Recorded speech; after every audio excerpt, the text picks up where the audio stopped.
আলোচনার প্রয়োজন আছে আজ। সেটা কি, উত্তরটা কি? মানুষ আকার করিলে কি হয়, করহ ভূতের কাম। তার জন্য বলা হলো মানুষ তো আমরা সবাই। তাহলে পদকর্তা এই কথা কেন বলছেন? মানুষের আকারটা হলেই মানুষ হওয়া যাবে না? ভূতের কাজ করছো, মানুষের কাজ করছো। তা মানুষের কাজ মানে সেখানে নীতি আদর্শের মূল্যায়ন, সাজানো ভজন, এইটাই হলো মনুষ্যত্বের দাবি রাখতে পারে এই ব্যাপারটা। চেয়ারটা মানুষের মতো মানুষ হচ্ছে, এটা চিন্তা করেছি সব জায়গায়, গীতা ভাগবতের সব, রামায়ণ মহাভারতের সব জায়গায় এই কথাগুলো সুন্দরভাবে বুঝানো আছে। তবে আমরা কেন বুঝি? বাচ্চা বয়স থেকে আরম্ভ করে খুব বৃদ্ধা পর্যন্ত তারাও তো একটা লাইন শুনছেন সব সময়। বাচ্চাগুলো শোনে, তাদের বৃদ্ধা ওদের কাছেও শোনেন অনেক সময় একটা লাইন, কৃষ্ণ ভজিবার তরে সংসারে আইনু, নিচে মায়াবদ্ধ হয়ে বৃক্ষ সম হইল। তার কথাটা শুধু শুনেই গেলাম, কাজের বেলায় কিছু করছি না, প্র্যাকটিক্যাল লাইফ নেই আমাদের, সব থিওরিটিক্যাল। যদি কৃষ্ণ ভজন ভগবত ভজনই যদি আমাদের আসল জিনিস হয় লাইফে, জীবনে, তাহলে আমরা করছি কি? কেউ ব্যাখ্যা দিচ্ছেন ভগবান টগবান কিচ্ছু নেই, কিচ্ছু মানতে হবে।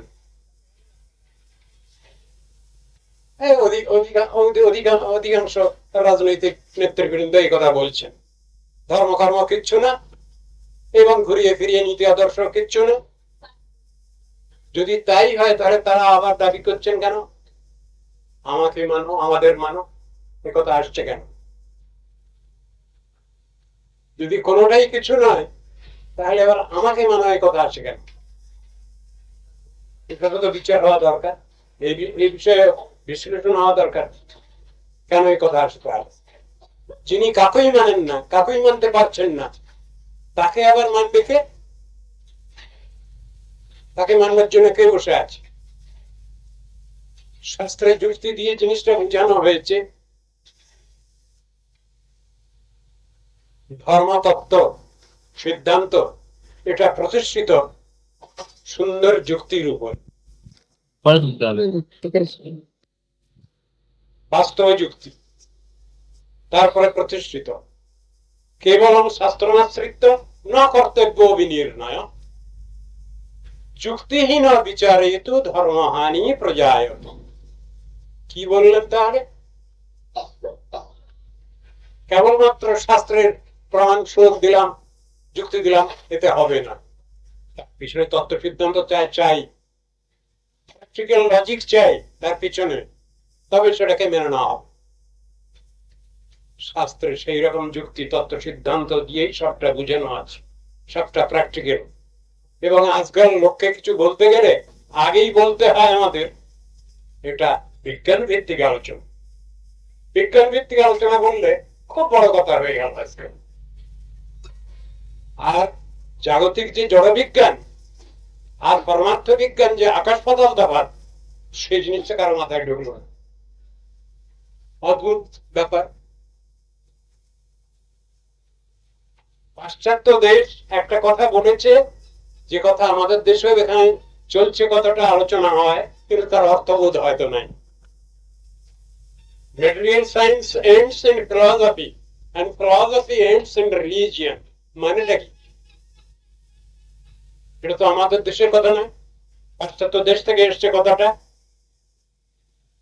Science ends in philosophy and philosophy ends in religion. এই কথাটার অর্থটা কি? আমরা বুঝি না এটা, কিন্তু বুঝতে হবে আমাদের। বুঝবার দিন এসেছে, বেশি দিন বাকি নেই আর। এখন বুঝতেই হবে, দায় পড়ে বুঝতে হবে এর অর্থ। ঠিক ঠিক, অন্যায়টা খুব বেশি দিন চলে না। শাস্ত্র আলোচনা করলে আমরা দেখতে পাচ্ছি সুন্দর যুক্তি তত্ত্ব সিদ্ধান্তের উপরে প্রতিষ্ঠিত শাস্ত্র। শাস্ত্র যা বলেন সাধু তাই বলেন, শাস্ত্র যা বলেন মহাজন বাণী তাই বলেন। একই একই লাইনে আছে তিনটে জিনিস, সাধু শাস্ত্র গুরু বাক্য এ তিনে করিয়া ঐক্য, আর না জীবনে তিনটে এক লাইনে আছে। শাস্ত্র যা বলেছেন সাধু তাই বলবেন, গুরু তাই বলবেন। একটু এদিক ওদিক যদি হয়ে যায় মেনে নেওয়া যাবেন। একই লাইনের ব্যাপার, সুন্দর যুক্তি। জগতের লোক তারা সবাই বলছে যে নারায়ণ থেকে নাকি কৃষ্ণের জন্ম হয়েছে। আপনারা শুনেছেন, শুনছেন, এখনো শুনবেন। নারায়ণী আদি, নারায়ণ থেকে সব হয়েছে। নারায়ণ থেকে সব হয়েছে বলছে, তারা ঠিক প্রমাণ করতে পারেন না জিনিসটা। উপরওয়ালাকে চিনি না, জানি না আমরা, কে আমাদের সর্বোপরি guardian, supreme authority, supreme guardian কে আমরা নিজেরাই জানি না, বুঝি না। সুতরাং সেই হিসেবে কথাগুলো এসেছে জাগতিক বিচার। আবার দেখতে পাওয়া যায় পরমার্থ বিচারে, সেখানে দেখা যায় গৌর নারায়ণের কৃপা হলে রাধানাথের কৃপা হয়। শাস্ত্রীয় বিচার রয়েছে, গৌর নারায়ণের আনুগত্য লাভ করলে পরে তবে রাধানাথ যে কৃষ্ণ, শ্যাম সুন্দর যে কৃষ্ণ, তার আরাধনার সফলতা আসে, অধিকার আসে। এ কথা তো রয়েছে শাস্ত্রে। সেখানে তত্ত্ব দর্শন ঠিক আছে। এখন কথা হচ্ছে গৌর নারায়ণ তত্ত্বের আনুগত্য বাদ দিয়ে রাধানাথের সেবা প্রাপ্তি হওয়া যায় কিনা, সেবা প্রাপ্ত হওয়া যায় কিনা। শাস্ত্র বলবেন না। অন্যান্য জগতের তারা কিছু বলতে পারেন, কিন্তু গৌড়ীয় বৈষ্ণব সমাজ, বিশেষ করে সারস্বত গৌড়ীয় বৈষ্ণব সমাজ এটাকে মানবেন না। তারা সেখানে বলছেন সদ্গুরুর আনুগত্যে নিত্যানন্দ প্রভুর সেবা, নিত্যানন্দই জগৎগুরু, তিনি শিক্ষা দেন গৌরের সেবা, গৌর নারায়ণের সেবা তিনি শিক্ষা দেন সদ্গুরু। আবার গুরু নিত্যানন্দের কৃপা প্রভাবে গৌর তত্ত্বের সেবাধিকার লাভ হয়। আবার নিত্যানন্দ এবং গৌরের আনুগত্যে রাধা কৃষ্ণের সেবা লাভ, রাধা বিনোদ বিহারীর সেবা লাভ হয়। তত্ত্ব দর্শন তো এইরকম রয়েছে, কিন্তু বুঝে উঠতে পারি না তো আমরা। তত্ত্ব দর্শনগুলি তো এইরকমই বুঝানো হয়েছে। যেখানে বলা হচ্ছে নারায়ণ তিনি বামন হয়েছে, আবার বামন ত্রিবিক্রম হয়েছে, এ কথাগুলো তত্ত্ব দর্শনে আছে। গৌড়ীয় বৈষ্ণবগণের উপরতলায় যারা আছেন তারা কথাগুলো ভালো রকম বিচার করেছেন, বিচার করে বলছেন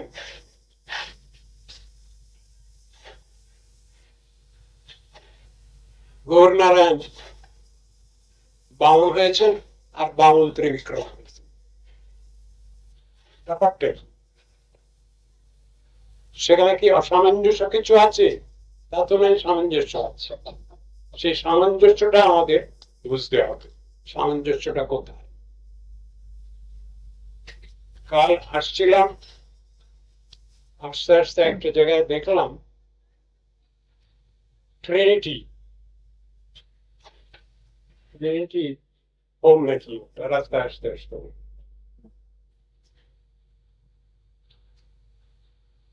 এসব তো বিচার অনেক আছে, ত্রিমুখীর বিচার যা, তার ভিতরে তো আমরা বেশি কিছু পাইনি। সে ধর্মের বিচারে আমরা শুধু পাচ্ছি fatherhood of Godhead, fatherhood of Godhead এটা পাচ্ছি ত্রিমুখীর বিচার। কিন্তু আমাদের সনাতন আর্য ঋষিগণ যা শিক্ষা দিয়েছেন প্রত্যেকে অনেক উচ্চ ধারণা, fatherhood of Godhead থেকে অনেক বড় কথা বলেছেন সেখানে, sonhood of Godhead, consorthood of Godhead, অনেক বড় কথা, উঁচু দরের কথা, বিচার। তো এই বিচার তো ট্রিনিটি কলেজে শিক্ষা দেওয়া হয় না, তাদের মাথায় ঢোকেনি এটা, এই ট্রিনিটির বিচার তাদের মাথায় ঢোকে। শাস্ত্র আলোচনা করলে আমরা দেখতে পাচ্ছি সব থেকে শ্রেষ্ঠ আরাধনা আমাদেরই গৌড়ীয় গুরুবর্গ তারাই জানিয়েছেন যে রম্যা কাচিদ উপাসনা ব্রজবধূ বর্গে ন যা কল্পিতা। শুনে রাখলাম, বুঝে রাখলাম, সেটা তো অধিকার বিচার, সেটা তো অধিকার বিচার, সকলের পক্ষেই তো হচ্ছে না সেটা, সেখানে অধিকার লাগছে। ভাগবতের যে প্রয়োগ রয়েছে, শেষাধিকারে যা নিষ্ঠা সগুণ পরিকীর্তিত, স্বীয় অধিকার নিষ্ঠা খারাপ নয়, ভালো। অধিকার ছেড়ে গেলে উল্টো পাল্টা করলে সেখানে মুশকিল আছে। অধিকার বলে একটা জিনিস আছে, যদি বলা যায় উত্তমাধিকারীরও অধিকার আছে, এমন প্রশ্ন যদি হয় উত্তমাধিকারীরও অধিকার আছে, আমি বলবো যে হ্যাঁ, উত্তমাধিকারীরও অধিকার আছে। কেন না, এখানকার বিধি নিষেধ যা কিছু সেগুলো তারপরে প্রয়োগ হবে না, প্রযুক্ত হবে না, কিন্তু তথাপি তিনি তার অধিকার উচিত কথা বলে থাকেন, তার অধিকারেই থাকে, অধিকারের বাইরে যান। চৈতন্য মহাপ্রভুর অধিকারটা নিয়ে আলোচনা করে দেখুন, সবটা সব জায়গায় চলছে। যখন তিনি খুব উচ্চ চিন্তার মধ্যে আছেন, সে সময় যেসব আচরণগুলো করছেন সেগুলো মাঝে মাঝে আবার যখন তার বাহ্যদশা আসছে, সে সময় তিনি বলে ফেলছেন, আমি কি কিছু পাগলামি করলাম, আমি কি কিছু উল্টো পাল্টা তোমাদের কাছে বললাম? কেন এ কথা? নিশ্চয়ই অধিকার আছে, সেই অধিকার থেকে বাইরে চলে যাচ্ছেন কিনা, তিনি বাইরে গেছেন কিনা চলে, সেই জন্যই প্রশ্ন এসেছে। তাই অধিকার সব জায়গায় আছে, উত্তমাধিকারও অধিকার, মধ্যমাধিকারও অধিকার, কনিষ্ঠাধিকারও অধিকার। অধিকারের কথা ছেড়ে কোথাও নেই। শাস্ত্র আলোচনা করলে এই সব জিনিসগুলো বুঝতে পারা যাবে ভালোভাবে। আবার শাস্ত্র পড়ে সব হবে না, আবার সেখানে গ্রন্থ ভাগবত আর ভক্ত ভাগবত দুটো কথা আছে, পাচ্ছি আমরা চৈতন্য চরিতামৃতে। গ্রন্থ ভাগবতকে বুঝতে গেলে ভক্ত ভাগবতের আনুগত্য চাই, তাহলে বুঝতে পারা যায়। ব্যাখ্যাটা কে দেবেন? শাস্ত্রে তো বহু কথা লেখা আছে, বহু তত্ত্ব দর্শন লেখা আছে, অন্টোলজি মরফোলজি বহু কিছু বলা আছে, কিন্তু বুঝি কোথায় আমরা? বুঝিয়ে দেওয়ার লোক আছে, যারা ঠিক ঠিক বুঝ দিতে পারেন তারা হলেন ভাগবত, ভক্ত ভাগবত। তাদের কাছে বুঝলে বোঝা যায়, এটা সকলের কাছে বুঝলে উল্টো পাল্টা বলে দেবে তারা। একজন গীতা পাঠ করছে, একজন মায়াবাদী, সে মায়াবাদ ব্যাখ্যা দিয়ে দিচ্ছে। একজন কর্মী, সে কর্মীর মতো ব্যাখ্যা দিয়ে দিচ্ছে। একজন নির্বিশেষ জ্ঞানী, সে নির্বিশেষ জ্ঞানী ব্যাখ্যা দিয়ে দিচ্ছে। একজন যোগী, সে বলছে গীতার সমস্ত গীতা শাস্ত্রটাই যোগের কথা, সে বলে দিচ্ছে। আসলে মূলত তার বুঝ নেই। কর্ম জ্ঞান ভক্তি এই সবগুলোকে যদি যোগ শব্দের দ্বারা প্রয়োগ করা হয়, যোগ শব্দ, কর্মযোগ, জ্ঞানযোগ, যোগযোগ, ভক্তিযোগ, ভক্তিযোগ বললেও সেটা সাধারণ যোগ নয়। এসব কথাগুলো তারা বুঝছেন না। যার যেমন চিন্তা, সেই চিন্তা অনুসারে ব্যাখ্যা দেওয়ার চেষ্টা হচ্ছে, কিন্তু শাস্ত্র তো এমন জিনিস নয়। সেখানে অধিকার ভেদের কথা লেখা আছে, সব অধিকারের পক্ষে সবটা নয়। কনিষ্ঠ অধিকারীর পক্ষে সেখানে ঘন্টা নাড়ার কাজ আছে, ষোড়শোপচারে পূজার কাজ আছে, আবার মহাভাগবত একজন ভাব সেবার কথা আছে। সকলেই তো ওরকম ভাব সেবা করবেন না। কনিষ্ঠাধিকারীর অর্চন সেবা আছে, সেই রূপ সেবা পূজা আছে। আবার উন্নতাধিকারী তিনিও ভাব সেবা করেন, তিনিও ভাবেতেই তো সবকিছু ঠাকুরকে খাওয়াচ্ছেন, ঠাকুরকে পাচ্ছেন, সবকিছুই হচ্ছে, কিন্তু জিনিসটা তো আলাদা সম্পূর্ণ। যারা ওই স্টেজে ওঠেননি তারা ভাবেন ওটা একটা মিথ্যা কথা, বাজে জিনিস, ওটা প্র্যাকটিক্যাল, তাদের পক্ষে ওটা প্র্যাকটিক্যাল, বাস্তব। আমি যেটা বুঝছি না সেটা, আমি যেটা বুঝছি না, আমার মাথায় ঢুকছে না, তার উপরের স্টেজও আছে, স্বীকৃতি আছে তার। যেটা আমি বুঝি না সেটা বাজি, ওটা অসম্ভব, এ বললে হয় না। অসম্ভব ও সম্ভব হয় এক্ষেত্রে রয়েছে। সাধন ভজনের ক্ষেত্রে এই কথাগুলো আছে। ভগবত কৃপা, ভক্ত কৃপা, হার্দ কৃপা শব্দগুলো আছে। কাকেরই গরুড় করে ওইছে দয়াময় ভগবান, এমন দয়াময় কিরকম, তিনি কাককে গরুড় করতে পারেন। বলে পারেন? বলে হ্যাঁ, 1000 বার পারেন। সর্বসমর্থ ভগবান। আবার সেই সামর্থ্য যদি ভক্তের এসেছে, তিনিও পারেন, তিনিও পারবেন, তিনিও পারবেন। সুতরাং সবটাই অধিকার বিচারের কথা। আমরা অধিকারের বাইরে চলে গেলে আমাদের আর কিছু নেই, দায় নেই, এমন নয়। অধিকারের বাইরে চলে গেলেও কর্তব্য দায়িত্ব যথেষ্টই থেকে যাচ্ছে। যেমন একটা উদাহরণ দেওয়া হয়েছে, মুক্তাপি লীলয়া বিগ্রহণ কৃত্বা ভগবন্তং ভজন্তে।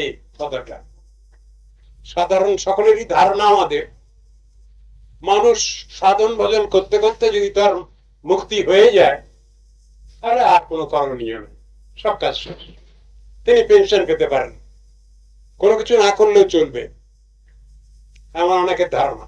কিন্তু জিনিসটা তো তা না।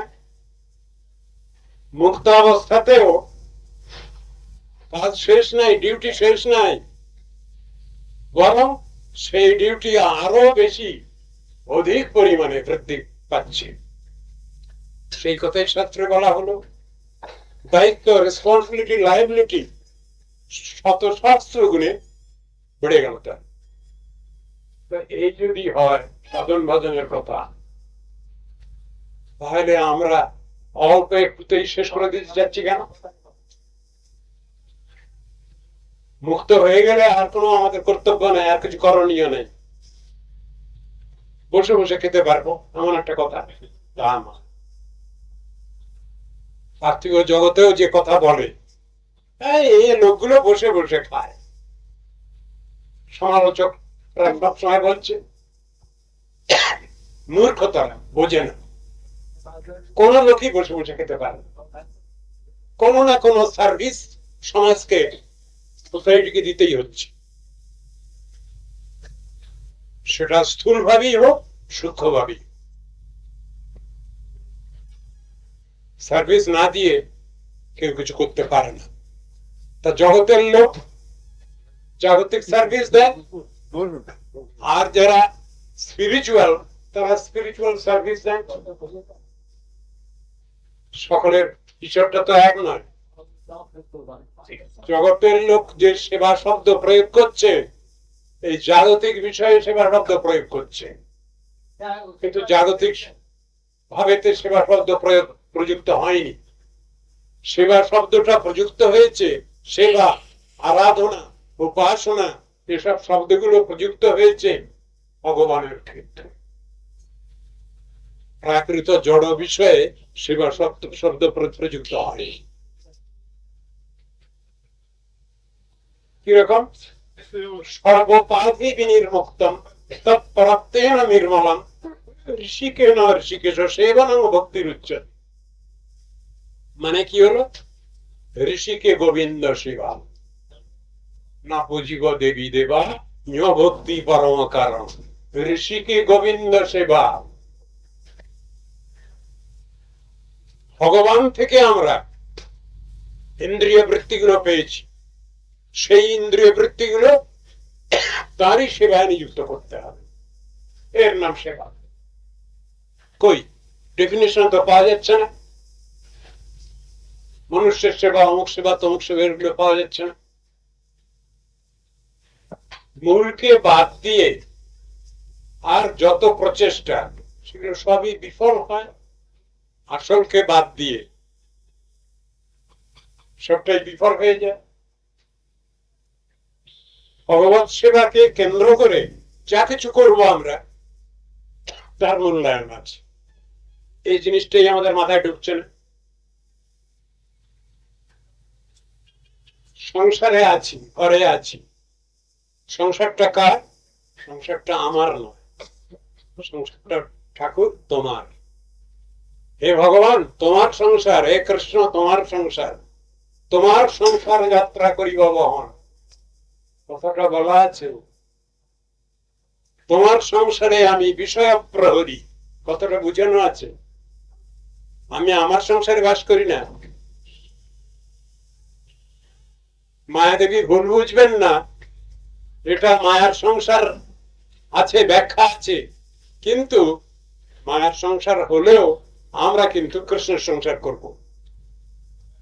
যিনি মায়ার সংসারে থেকেও কৃষ্ণের সংসার করবেন, তার বাহাদুরি বেশি, এবং সেইটাই শাস্ত্র বলছে। মহামায়া দুর্গা দেবী, তার অধীনে থাকলে পরে আমাদের বন্ধন দশা। আর যদি যোগমায়ার অধীনে থাকি আমরা, তাহলে মুক্ত দশা। যিনি মহামায়ার পার্ট প্লে করছেন, তার কাছেও যদি আমরা কখনো সখনো নিজেদের ভুল ভ্রান্তি বুঝতে পেরে, জানতে পেরে যদি বলি, মা আমি তো কিছু বুঝতে পারছি না, ভালো মন্দ তুমি একবার বুঝিয়ে দাও, তুমি একবার আমার মূল মালিকের কাছে পৌঁছে দাও, সেবা করবার যোগ্যতা অধিকার বাতলে দাও, কিভাবে সেবা করব। ব্যবস্থা আছে, ব্যবস্থা আছে। আবরণাত্মিকা বিক্ষেপাত্মিকা বৃত্তি যেমন আছে, আর তেমনি পাশাপাশি আবার উন্মুখ মোহিনী বিমুখ মোহিনী দুটোই আছে। উন্মুখ মোহিনী মানে সেখানে ভগবানের দিকে নিয়ে এগিয়ে দেয়, কিন্তু সে ডিমান্ডটা তো আমার দরকার, চাহিদা তো আমার দরকার। যদি পিপাসার্থ হই, আমি ক্ষুধার্ত যদি হই, তবে তো আমার খাবারের চেষ্টা, দৌড়ঝাঁপ। আমার যদি কোনো বোধই নাই, কোনো ক্ষুধা তৃষ্ণাই নাই, তাহলে আর দৌড়াদৌড়ির কি দরকার? সাংসারিক জীব শুধু কেবলমাত্র খাওয়া পড়া থাকার জন্যই ছটফট করছে, কিন্তু স্পিরিচুয়াল সাইডে এইটাই সব থেকে ভালো কথা। যে সংসারে বাস করতে গেলে এই দেহেতে কিছু আহার দিতে হয়, সকলেই জানি আমরা। লজ্জা নিবারণের জন্য অ্যাকচুয়ালি কাপড় লাগে, সকলেই বুঝি। থাকবার জন্য একটু কুড়ে ঘর একখানা অন্তত দরকার হয়, বর্ণকুটিরও একটা দরকার হয়, সকলেই বুঝি। কে না বুঝি? সবাই বুঝি। রাজেশ্বর যিনি, তিনিও অনেক সময় এসে কুটিরে এসে বাস করেন। কেন? তার মধ্যে একটা শিক্ষা থাকে। আমি তো খুব ভোগ সুখে ছিলাম, এখন দেখি না, বর্ণকুটিরে বাস করে দেখি না এতে কি সুখ শান্তি আছে। ওতে তো কিছু সুখ শান্তি পেলাম না, শুধু তো আত্মীয় স্বজনদের সাহায্য সহযোগিতা সহানুভূতি ঠিক পেলাম না, তাদের মন পেলাম না। দেখি না কর্ণকুটিরে বাস করে কতটুকু কি পাওয়া যায়। বড় লোকের যেমন মুড়ি খাওয়ার বদলে, যেমন রসগোল্লা খাওয়ার বদলে মাঝে মাঝে মুড়ি খাওয়া, শখ করে খাওয়া, সবটার মধ্যে তো শিক্ষা আছে। আমরা শিক্ষা আহরণ করব সংসারের প্রতিটি ক্ষেত্রে। আমরা শিক্ষা আহরণ করবার জন্য বসে থাকবো, যেখানে যার ভিতরে যতটুকু গুড কোয়ালিটিস পাবো খুঁজে, সেটুকু আমরা কালেক্ট করব, সংগ্রহ করব। ঠিক ভাবটাই থাকবে। আমরা মধুমক্ষিকা হব, ভ্যান ভেনে প্যান ভেনে মাছি হব না। শাস্ত্রে বলা আছে সর্বত্র সর্মাদ্য পুষ্পে ভৈব ষটপদ। ষটপদ মানে মক্ষিকা, মৌমাছি হব আমরা। যার ভিতরে যেটুকু ভালো সদ্ভাব আছে, সদ্গুণ আছে, সেটুকু আমরা সংগ্রহ করবার চেষ্টা করব। আমার হৃদয়ে, আমার অন্তরে এটা আছে কিনা, আমি এটা পোষণ করছি কিনা, এই ভাবটাই হলো সব থেকে ভালো। এর মধ্যে উদারতা আছে, সবটার মধ্যে অধিকার। সবাই মিলে স্কুল কলেজে ছাত্রই তো অধিক, সেখানে শিক্ষক সম্প্রদায় তো কম, লিমিটেড ফিউ। ছাত্র ছাত্রী যারা, তারা যদি শিক্ষক শিক্ষিকার দায়িত্ব নিতে যায়, তাহলে কি হয়? যে বিপর্যয় সৃষ্টি হয়, আজ সমাজে সেই বিপর্যয় সৃষ্টি হয়েছে। শিক্ষক শিক্ষিকা তারা তাদের নিজেদের দায়িত্ব পালন করুন, আর ছাত্র ছাত্রী যারা আছেন, বিদ্যার্থী, অন্তর্বাসী, তারা তাদের কর্তব্য দায়িত্ব পালন করুন। তাহলে ঠিক চলবে সমাজ। সমাজকে নিয়ে মুশকিল হয়ে গেছে। সমাজ মানে নাস্তিক্য সমাজ। আস্তিক্য সমাজ বলে কিছু নাই বর্তমানে। এবং যেটুকু বা আছে দেখা যাচ্ছে, এটুকুর প্রয়োজন নাই বলে সবাই মিলে উঠে পড়ে লেগেছে যে এটার দরকার নেই। কোন সংস্থা একটা, সেখানে আজকাল হিসাবটা কি হয়েছে, যদি সেখানে দুটো একটা লোক যদি অন্যায় করে ফেলেছে, তাদের পানিশমেন্ট দেওয়া হোক, সাজা দেওয়া হোক তাদের, তা নয়, ও প্রতিষ্ঠানটাকে তুলে দাও, ওটাকে বন্ধ করে দাও। আজকাল এইরকম ধরনেরই বুদ্ধি এসছে সকল। ধর্ম কর্ম কিচ্ছু নয়, সাধু সন্ত কিচ্ছু নয়, বাদ দাও। তা কি নিয়ে থাকবো? সব যদি বাদ গেল, সাধু বাদ গেল, শাস্ত্র বাদ গেল, ধর্ম বাদ গেল, নীতি আদর্শ বাদ গেল, তাহলে কি নিয়ে থাকবো আমরা সমাজে? যারা এই কথা বলছেন তাদের জিজ্ঞাসা করুন আপনারা, যে কথাগুলো বলছেন আপনারা, এর পিছনে কোন যুক্তি আছে কিনা। নাস্তিক্য সমাজ সব দুনিয়াটা। কেউ নীতি আদর্শ মানতে চায় না। কেন? নীতি আদর্শ মানতে গেলে মুশকিল, খাঁচার মধ্যে পড়ে যাবো, আইনের মধ্যে পড়ে যাবো, মুশকিল। এই দুনিয়ার মঙ্গলটা কিছু হবে, মঙ্গল করবার জন্য তো ভগবান বসেছিলেন, বসে আছেন তিনি সব সময়। সমাজ কি করে চলবে সেজন্য শাস্ত্র গ্রন্থ সব লেখা আছে, তার ভিতরে ভুল দোষ ত্রুটি দেখানো হচ্ছে। এখানে এইটা হয়েছে, এখানে এইটা হয়েছে, তাদের স্বার্থের, জড়স্বার্থের অনুকূলে হয়নি, সুতরাং ওটা খারাপ। এইটা বলা হচ্ছে। আমাদের যতটুকু মগজ, সেই মগজে যতটুকু ধরে, তার বাইরে আর কোনো কথা আমরা বুঝতে চাই, সেটাকে বাজে বলে বলে দেই, ওটা বাজে, ওটা অপ্রয়োজনীয় বিষয়। প্রয়োজনীয় কোনটা? প্রয়োজনীয় যা হয়েছে খাওয়া পরে থাকা। তা মানুষও তো খায় পরে থাকে, আর পশু জন্তু জানোয়ার গুলো খায়, একই হয়ে গেল। তাহলে তাহলে মানুষের সঙ্গে আর পশু জন্তু জানোয়ারের সঙ্গে তফাৎটা কোথায় হল? পার্থক্য কোথায়? সেটা বুঝতে হবে। মানুষও খায় দেয়, ইন্দ্রিয় দর্পণ করে, তাদেরও বায়োলজিক্যাল নেসেসিটি আছে, আর পশুগুলোরও আছে। তো মানুষ যদি সে একই কাজ করে, তাহলে তাকে মানুষ বলা হবে কেন? শাস্ত্র সেখানে বোঝাচ্ছে, ধর্ম হি তেষাম অধিক বিশেষ, ধর্মে নাহি না পশু সমান।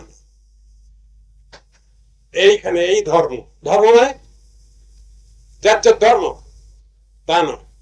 ধর্ম মানে নীতি আদর্শের মূল্যায়ন। ঠিক ঠিক যাকে নীতি আদর্শ বলে, তার মূল্যায়ন, তাকে বলে ধর্ম। সেই ধর্মই তো মানুষকে মনুষ্যত্বে প্রতিষ্ঠিত করে। সেই জিনিসটা আজ বাদ চলে যাচ্ছে, আসল জিনিসটা বাদ। শুধু খাওয়া থাকা পড়াটাই এখন বড় জিনিস হয়ে গেছে। তো এমন ভাবে না বাঁচলেই হয়, দরকার কি আছে? আমরা খাওয়ার জন্য বাঁচবো না বাঁচার জন্য খাবো? প্রশ্ন। খাওয়ার জন্য যারা বাঁচে তারা পশু, আর মনুষ্য না। বাঁচার জন্য যারা খাবে তারা মনুষ্য। তার মানে মনুষ্যত্ব রক্ষা করে, নীতি আদর্শের মূল্যায়ন করে, কোনটা থেকে কোনটা শ্রেষ্ঠ এটার মূল্যায়ন করা চাই। গুড, বেটার, বেস্ট, তিনটাকে মানা চাই ঠিক ঠিক ভাবে। গুডকে বেটার বলবো না, বেটারকে বেস্ট বলবো না, বেস্টকে বেস্ট বলবো, গুডকে গুড বলবো, ব্যাডকে ব্যাড বলবো, ওয়ার্স্টকে ওয়ার্স্ট বলবো। এর নাম হলো সত্য দর্শন, বাস্তব দর্শন। এগুলো আজকাল সমাজে নাই, সব শেষ হয়ে গেছে সমাজ।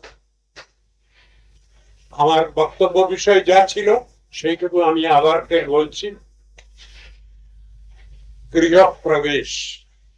তাই গৃহপ্রবেশ কি হবে, কিভাবে হবে গৃহপ্রবেশ? না, সেই ঘরে বসে আমরা সাধন ভজন করব। যারা সাধন ভজন করেন তারা যেমন নিজেদের উপকার চিন্তা করেন, মঙ্গল চিন্তা করেন, তেমনি বিশ্বেরও মঙ্গল চিন্তা করেন। এই বৃত্তিটাকে বলে সদ্বৃত্তি, সাধুবৃত্তিকে বলে।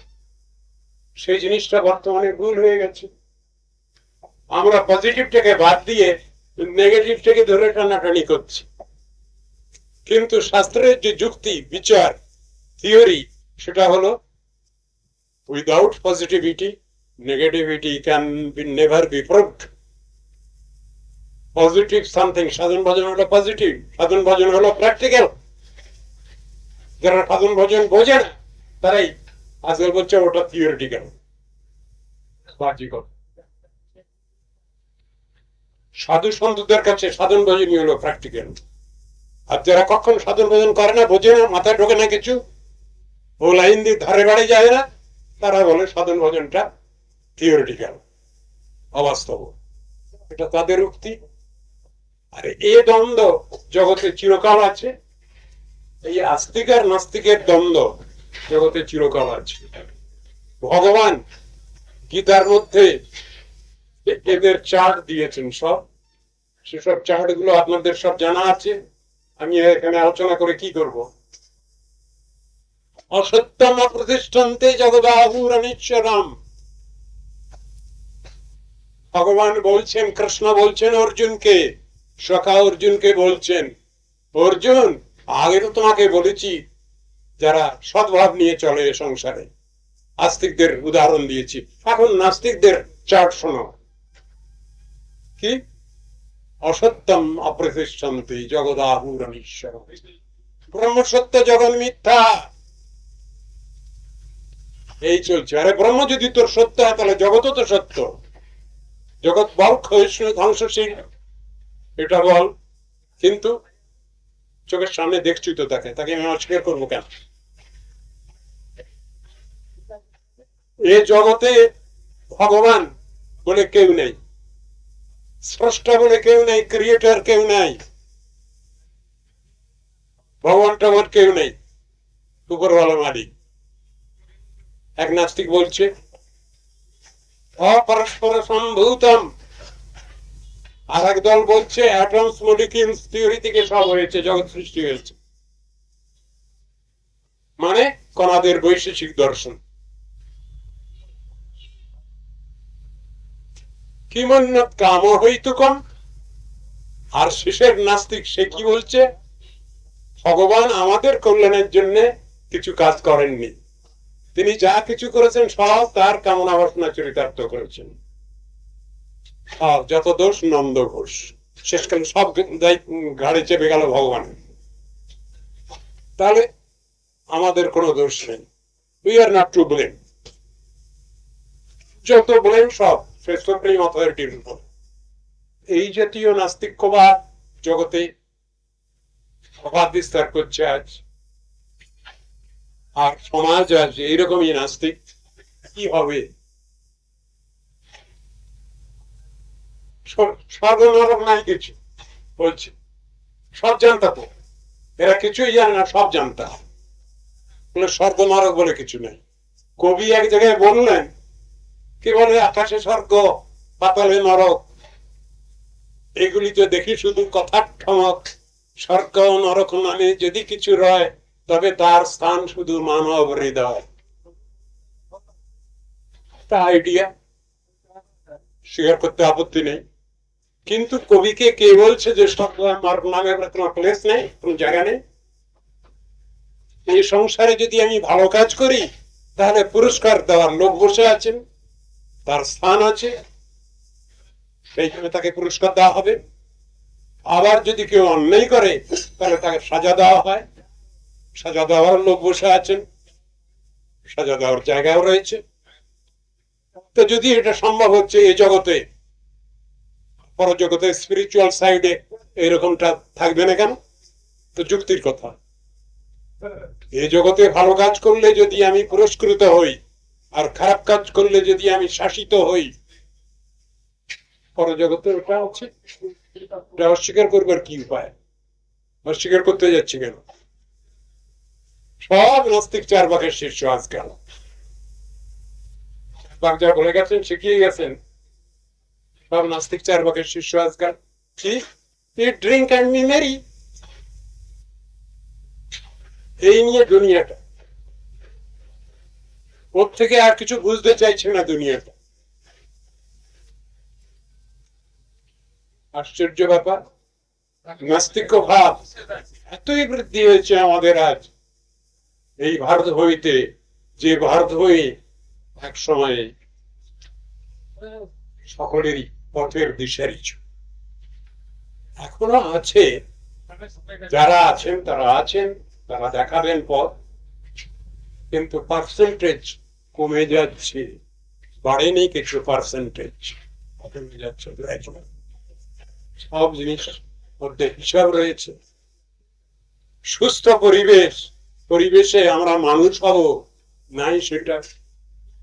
আমার গুরুদেবকে দু এক জায়গায় বলতে শুনেছি, যেখানে তিনি হরিকথা বলেছেন, দু এক জায়গায় খুব দুঃখ করে তিনি বলতেন যে আজ তো আমরা সমাজে দেখছি বহু বিটি কলেজ, জিটি কলেজ বহু প্রতিষ্ঠিত হয়েছে, কিন্তু আজ father training, mother training, school college তো নাই দেখছি।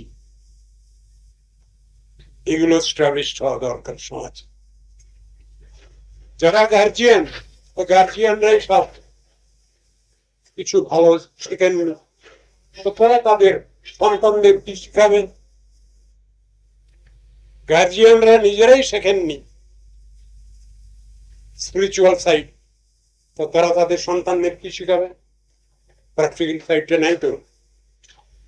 সেই জন্য দুঃখ করে বলেছেন যে জিটি কলেজ, বিটি কলেজ বাড়লে হবে না, আদার ট্রেনিং স্কুল কলেজ হওয়া দরকার সমাজ সবটারই সার্থকতা রয়েছে।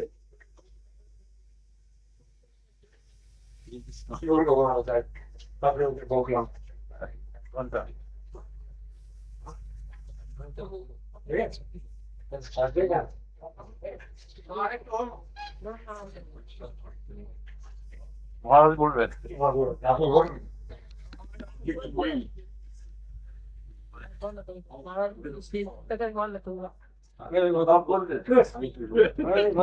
হুম